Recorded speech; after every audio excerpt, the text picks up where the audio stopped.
Please remember to like, subscribe and comment, as we love to hear back from our viewers. Also, if you enjoy our videos, please consider becoming a patron of our show through Patreon and or GoFundMe.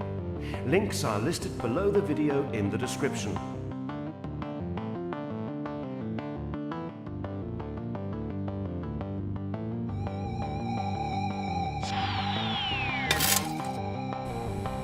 From the deepest, darkest recesses of Dangerous Nerds headquarters, Keith Moncrief and Gerry Kissell. We have a request for you to take it off. That's for you. Yeah. Take what off? Oh, my clothes. Fuck you. And was that Jeff German? No. Who was it? That was Lawson. Oh! Lawrence. Sorry, Lawrence. Fuck you, Lawrence. Larry. It's a family show. Yeah, family show. A fucked up family. Okay, here we go. He says nope, Gary. You've just been noped. Lori says afternoon. Lori's here? Lori Moore? Yep, Lori knows. Slash Miller, just like my ex-psycho wife. No, just kidding. She's not a psycho. She's just smarter than me.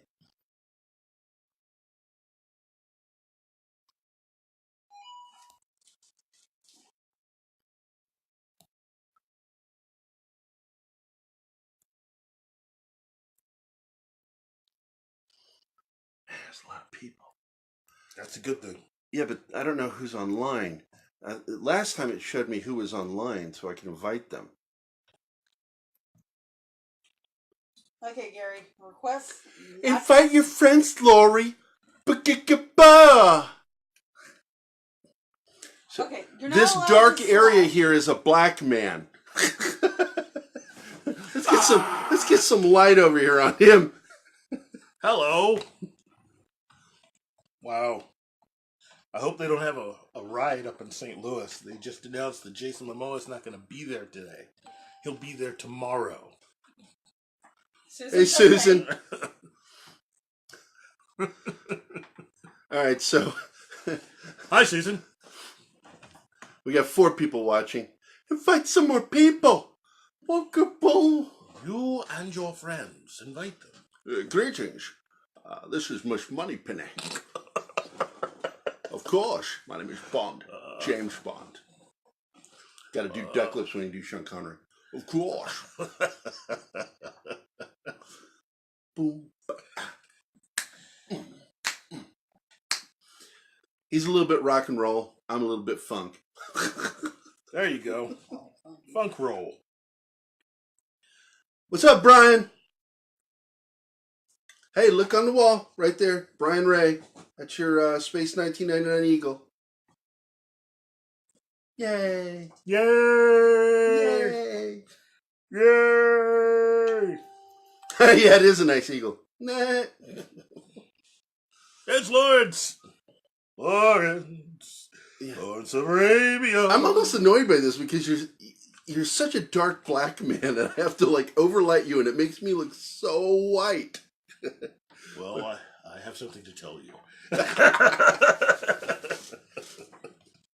Wonder if we should switch the light over onto his side. That's what I was thinking. Yeah. That's my girlfriend in the background talking. She's a switching up that light there. Yeah. Yeah. Now we're all fancy. Hey, it's me. Look see, we can see him now. It's like I'm invisible. There we go. It's really warm in the studio today.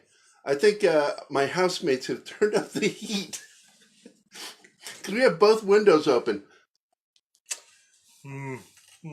Oh, Star Wars? Yeah. Don't worry. We'll be solving that problem soon enough. Yeah. Yeah. Come on, JJ. You know how to do this. It's time for me to do my Peter Griffin. Hey, Lois. Oh, look at me. I can dance.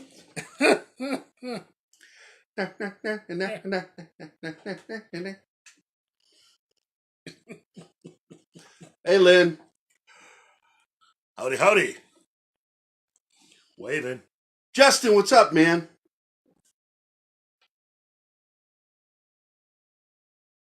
Okay.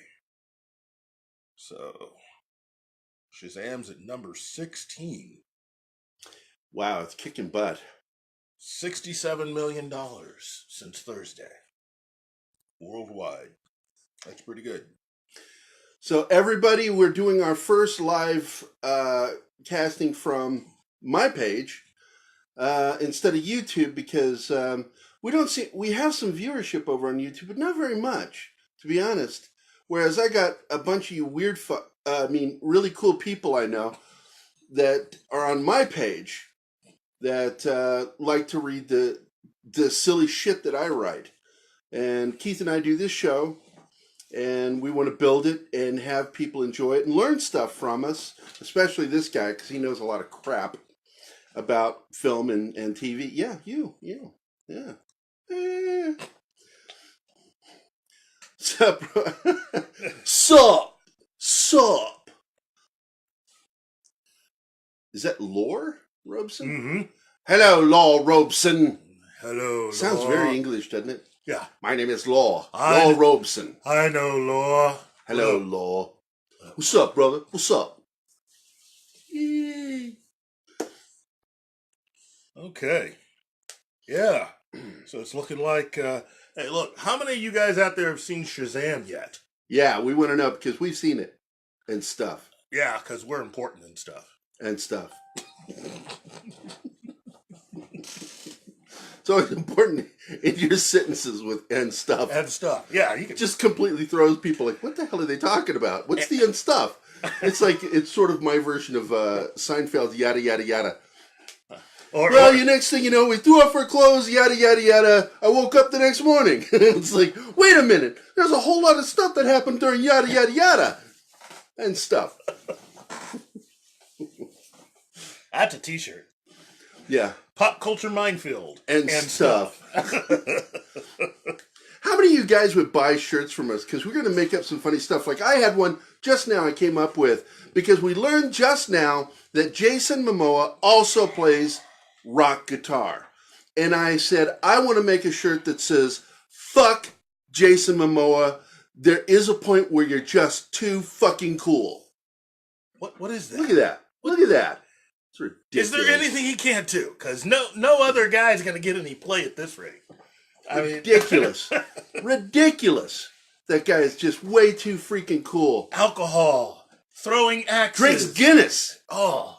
Dude. Guinness Stout. Well, actually, he drinks Guinness Draft. Guinness Stout Draft. Because, like, people mistake that when they go drinking. Loves Notebook's children. sole extra is watching. What's up, Notebook? Sending you away. Whoa. No, we love Jason. Are you fucking kidding me? Yeah, we love him. We love Jason. That's why the shirt is actually ironic. Yes. Because you're wearing it because you love Jason Momoa. And stuff. And stuff. Not because you hate him. God, we love Jason. Yeah, it's just, there's a point where it's like, how much more cool can he get? Really? I mean, this is a guy who I think almost every woman that watches him wish he was raising their kids. Yeah. I mean... How many of you have seen his documentary that he made about, being a family man? Oh, wow. That got him even more play, and he doesn't really, Well, he's got, what's her name from Cosby's show? Lisa Bonet. Lisa Bonet. And still, that's... Will there be a photo? I think we should put a photo. A photo of Jason Momoa on the freaking guitar. That one, that very photo. The dude's got to learn to just slow it down. There you go. She wanted to see the photo again. Put it up there one more time for her. One more time. I swear to God, you better not be flicking the bean. Look at what this guy can do. I mean, and stuff. And stuff. I mean, seriously. I mean, dude, I'm down with you, but you gotta stop this. Because if he ends up winning the Nobel Prize on top of everything else, which at this rate is conceivable. I mean, wow. Okay. He's too cool. Yeah, he is way too cool. Oh, we're losing people. What's going on? What? You can't leave us yet? Let's get more people in here. Yeah. Everybody watching now, you should at least invite one or two friends to watch with you so that we can talk about you and stuff. Stuff. And stuff. That's my old martial arts teacher. Oh! Sifu Terry Faircloth. Oh, Zach Ward, the actor. Friend of mine. Yeah, I'll invite all these people. Simon Guff. Yeah. Grant Sussman. Debbie Stewart from Scotland. She's like, why are you doing a Pakistani accent? Arthur, how are you doing? Don't concentrate on the accent. Concentrate on this. Dan Rowland, I haven't talked to him in forever. It's like I'm Jason Momoa's agent or something, you know?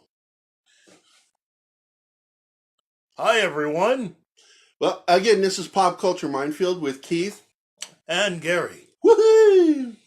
And it's, or as I originally wanted to call it, the cool black dude and the fat white guy. And what was funny is that you would have to figure out which one's which.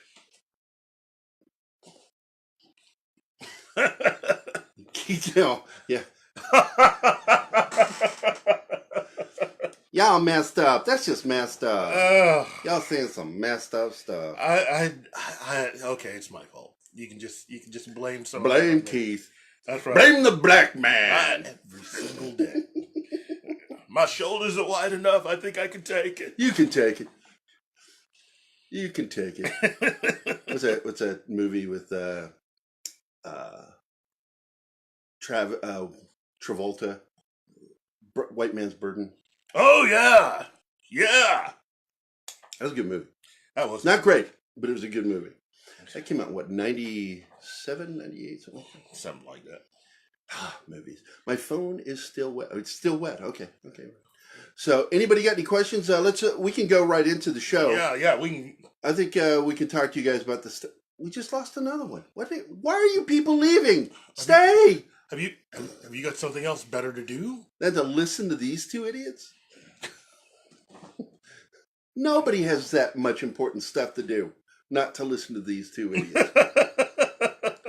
So we're going to talk about a lot of cool stuff. I guess to start off, I can't show the video here because we're live, but if you go to our channel on YouTube, Pop Culture Minefield, you will see the latest episode has the video with Chuck Dixon in it. Mm-hmm. And Chuck, of course, is promoting his new book with Drew Ford over at It's Alive Comics. And it's Airboy, The Return.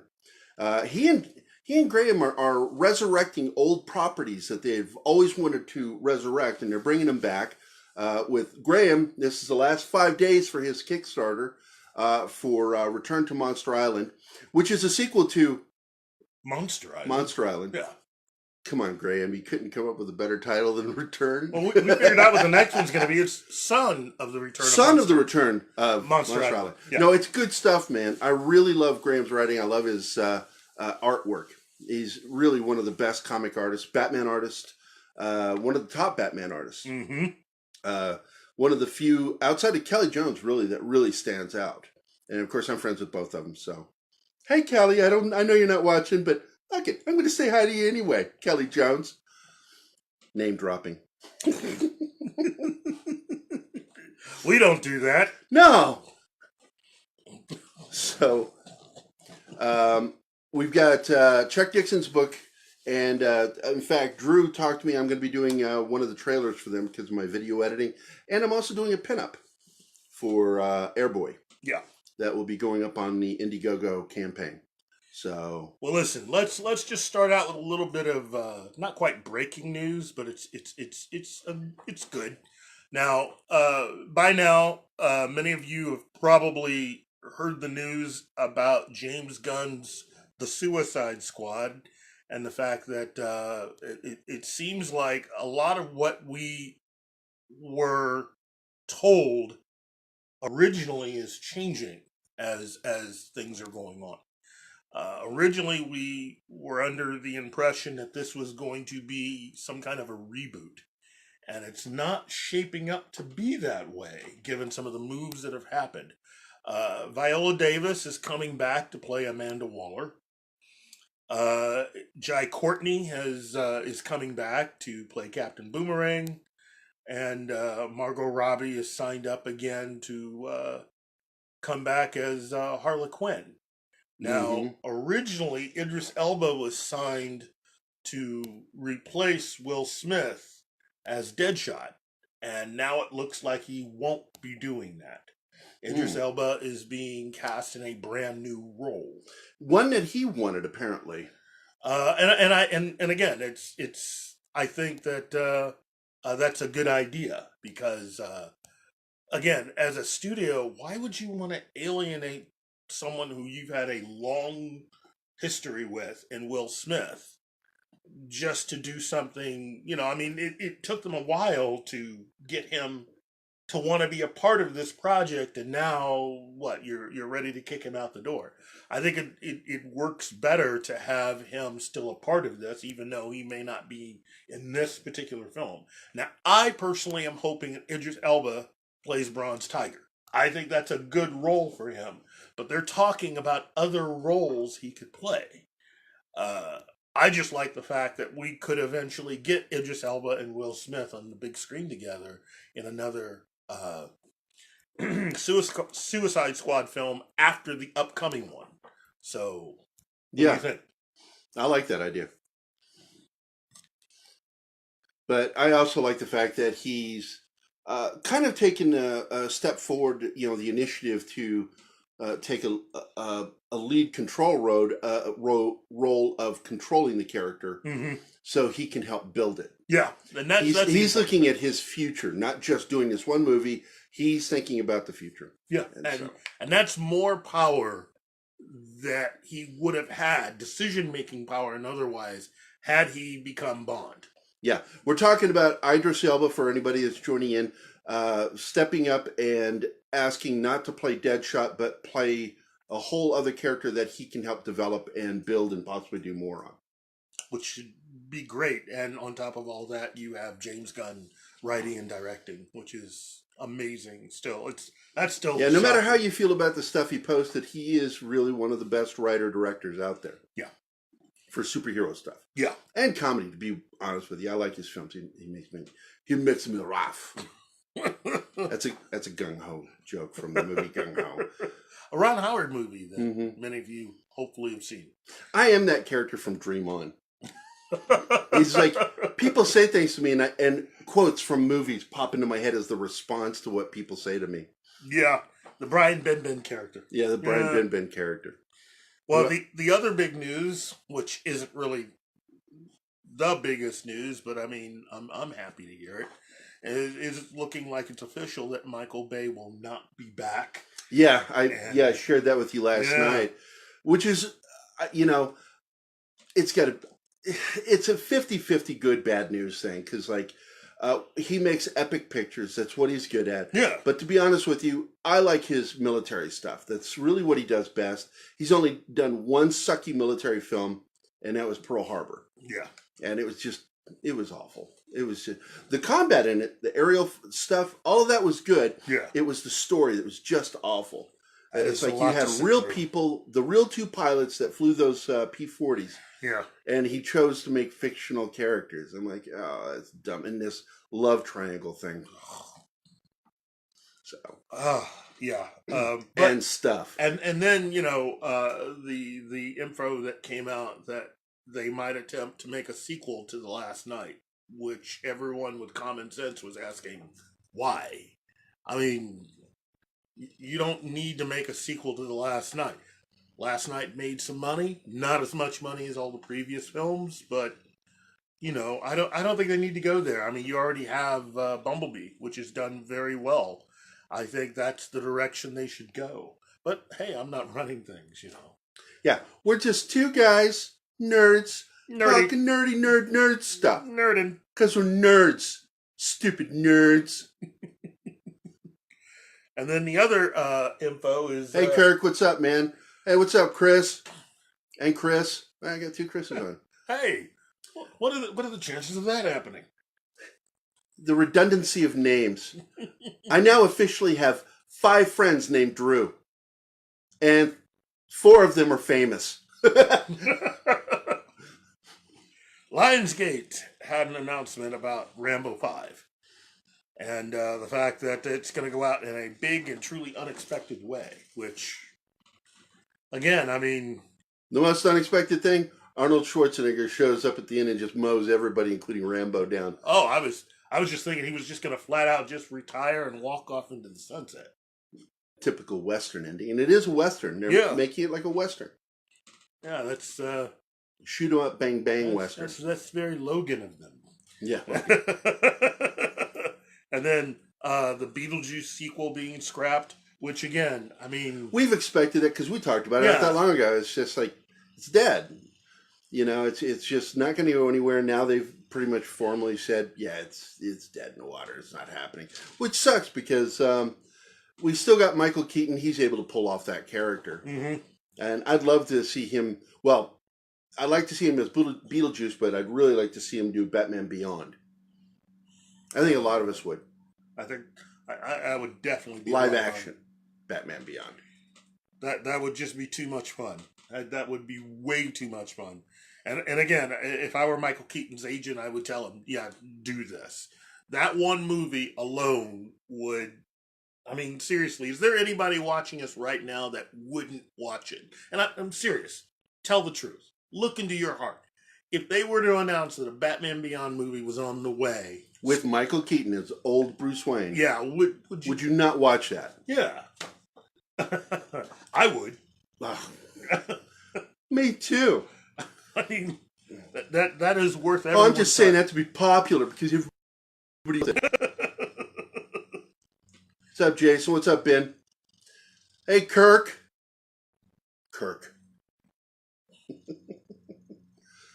Oh, you can do this? Yeah. No fishing line like William Shatner. No. Or like this. No. And then we have the news that Shazam has already surged to $51 million opening weekend. I'm telling you, man. Zachary Levi nails it with this movie. He really does. I had a grin on my face throughout the whole film. My face hurt. I know it's killing you, but it hurt me because I was just smiling so damn much watching that movie. Everybody looks like they had fun making this movie. And Ben, of course, said he would watch it, and Lori says that Keaton's Batman was the only Batman that she's ever watched. Which is weird because you kind of got to go out of your way not to watch Christian Bale's Batman. Mm-hmm. It's like you got to walk 5 blocks out of your way not to see one of his Batman movies. What's up, Jason? Mr. Knight. I'm a Tyrannosaurus Rex. So we've talked about Jason Momoa being too cool for his own good. Too cool. And we talked about Shazam. We've talked about what was the other thing we talked about? Oh, Idris Elba. Mm-hmm. And Viola Davis. Viola Davis is back playing. What is her character's name again? Amanda Waller. Oh, she's such a vile character. And she nailed it in that movie, Suicide Squad. Big time. She was one of the best parts of the film. Yeah. Well, now comes the info that... It's okay, Lori. I love you anyway. J. August Richards, who you know as Gunn from Angel, has now come out to say that they're looking at trying to do something for Angel's 20th anniversary this year. I still can't believe it's 20 years. I tell you, it came out 2 years before my daughter was born. Yeah. And now she's like, There she is.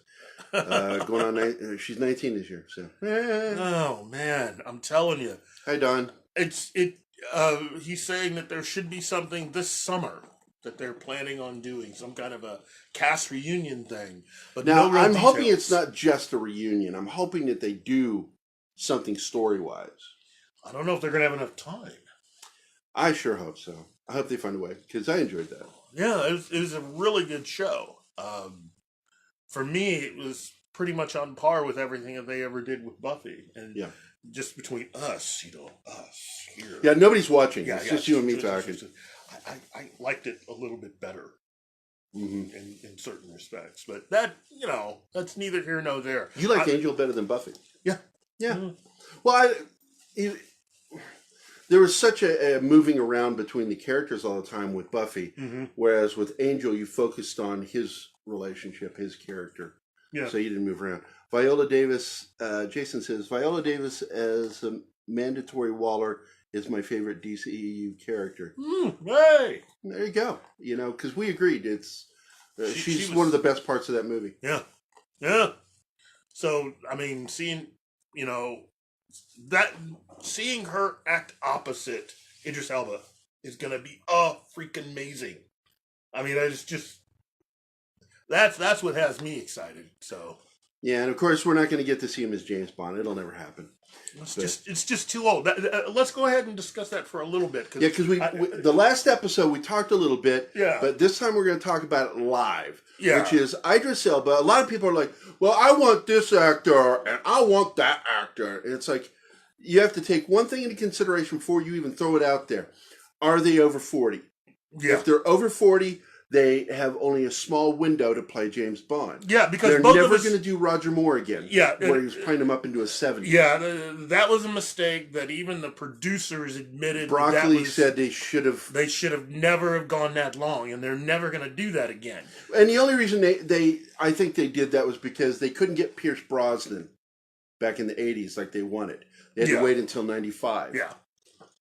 So again, to be I think Sean Connery called it right, which is Bond should definitely be played by someone between the ages of 30 and about 45.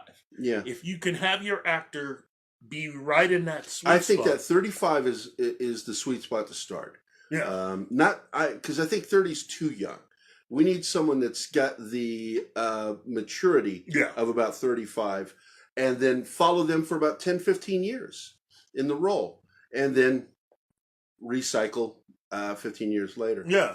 And I really love that Green stepped up and said that she thought it was absurd that people want to gender flip Bond. And I'm like, yeah, make your own damn character. Like you showed on that comic book that was, it was kind of an homage to Johnny Quest, but it was a girl character. Yeah. But they didn't call it Johnny Quest. They called it something completely different. Yeah. But it's obviously Johnny Quest, but a girl. Yeah. It's like, go ahead and go make your own damn character. Stop writing on the coattails of other people's creations. Well, you've got Salt. Hi, Lisa. Salt was a really good movie when it came out, and it was one that was originally offered to Tom Cruise, and Tom decided that he wanted to go. And Ben, nice question. A mature Tom Felton. Well, Tom has got a few more years until he's ready to be Bond. So how old is he right now? He's not 30 yet. I don't think he's 30. Too young. Yeah, he's got a few years. But you also, again, Gary's right. You want a little bit of maturity for that role. It's like when you get too youthful a looking a person, it changes the dynamic of the story. Mm-hmm. When you've got a 35-year-old man. Unless they were like me, where I was 35 and I still looked like I was 18. It was ridiculous. I got carted up into my 40s. But you get an actor with that just right amount of maturity. Yeah. They can play a character like Bond. Yeah. So Idris Elba, too old. Even though he's perfect, because he and I both are big Elba fans. Yeah, and again, if Eon Productions decided that they wanted to adapt some of the other books, like the John Gardner books. Yep. Idris Elba would be perfect because he is the right age. That is the older Bond. Yeah, that is the older Bond, and you don't have to worry because in those books there is no more 00. So he does not have Yeah, a they license. did away with the 00 system. Yeah. So he's the only one. M keeps him, as sort of his secret man about for those really tough missions. And it makes sense to have someone with that kind of experience, yet he's not younger to where, he can do all the amazing stuff that he used to. He's older. He doesn't really have gadgets. It's literally, he's got everything that he's ever done. His experience is really what he's taking in there. Yeah. And I think... If you guys have never read any of the continuation of the Bond books, Yeah. pick them up. I John started reading Gardner's stuff like back in 88, I think. Yeah, that's Yeah, good stuff. Man. License revoked. That was Icebreaker. I believe it. Icebreaker was great. There's 3 of them that I think would be perfect for Idris Elba to be. And you can go ahead, and the producers from Eon can go ahead and do that with Netflix, so that it doesn't interfere with the movies that they make on the big screen. But you could still have that same quality behind the scenes of both the script and the kinds of people that you have worked. It'd be perfect. It's perfect. It's a great idea. Why don't you do that? Why don't you do that? Amen. They really should. And, if the Broccolis are watching right now, hire us, or at least we'll use the produce idea. your elderly Bond version of the franchise for the geriatric crowd. Because I think Idris and us could hang out. Hey, Tony. I think we could hang out and talk. Yeah. Huh. Yeah. Yeah. Yeah. Yeah. I would definitely not get any play. Hanging out with Idris Elba. I think even my wife would go, So when's Idris gonna come over and... Hey, honey, let's go back to the hotel room. No, I'm talking to Idris right now. Hey, Idris. Yeah, that's about right. But... Women are so duplicitous. It's either Idris or, Jason Momoa on guitar. Yeah, Jason Shirtless. Momoa. Drinking Guinness and throwing axes. Okay, Lynn, take care. Thanks for stopping by. Kyle, what's up, man?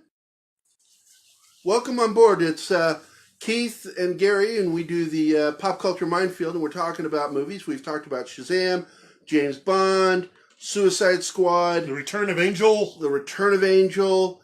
We talked about a lot of Chuck Dixon's new book on Indiegogo, which not only am I going to be helping support on the show with Keith and I, but I'm actually been invited to work on creating the trailer for more of It's Alive Comics trailers, as well as doing a pinup for Airboy.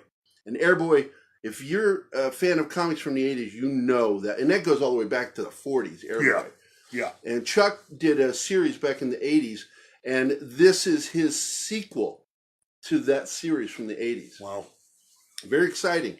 He and Graham Nolan have both touched on books that they haven't touched on in over 20 years. And Wow. And hey, this is appropriate touching. It was invited. Well, speaking of comics... What do I think of Chucky as... Mark Hamill is the voice Mark of Chucky? Hamill is Chucky.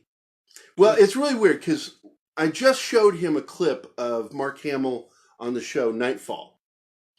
And it's so bizarre because you love it, but it's weird because all he's doing as this character is an old curmudgeonly Joker with an English accent. That's it. But he's got a big beard. And it's sort of like a joke I did with Sean Connery. Like every role he's Scottish. And it's like, well, what exactly made you Russian as, I want a Russian hairpiece, And it's sort of the thing with Mark Hamill. Well, what makes him a curmudgeonly old knight teacher is, Templar knight instructor, is the beard. It's the beard. So he still sounds like the Joker to me on that one, but it's still freaking good. I love that show. I really do. It's on History if you don't watch it. He's a good But dude. as Chucky... I got to tell you, he already did the voice of Chucky once before on that animated Cartoon Network show Seth Green does. Oh, Chicken. Yeah. Robot Chicken, yeah. He did the voice of Chucky on there, and it was really good. I think he's going to do a fantastic job. I mean, don't get me wrong, I love Brad Dourif. And Yeah. I think his daughter, as weird as she is, adorable and a really good actress. I'm hoping they bring her in. Yeah. Because it would be nice to have a Dourif involved. But I guess Brad's not wanting to do it. I don't know why they're going with Mark Hamill. I think Brad's just sort of like, maybe I've hit my apex of doing Trekkie's voice. Oh, maybe he's got something else. Mark's really good, even though he does a lot of voice work, his range is actually really kind of limited to what he does the voices for. Yeah. Because I can spot his voice like that. So, starting with, with, say, like the animated Genie series all the way up to being Chucky. That's well, he did stuff, because we were talking about back before he was even famous. Yeah. He did voice work. Yeah. A lot of people don't know some of the actors that we got to know from other films actually had careers when they were young doing voice work for cartoons. Like Tim, I just forgot, Matheson. Yeah. Was the voice of Johnny Quest. And was it Jason, the twins from Space Ghost? Oh, Space Ghost. Yeah. Well, that was a little before my time. I'm old. I was just a tiny bit before my time. But it was my time. I watched Space Ghost in its first iteration. Just a teeny, because that was 1965. No, it was 66, 67 when I watched it. I was about 3 or 4. Because I remember watching it on TV. I was kind of busy that year. Yeah. Being made.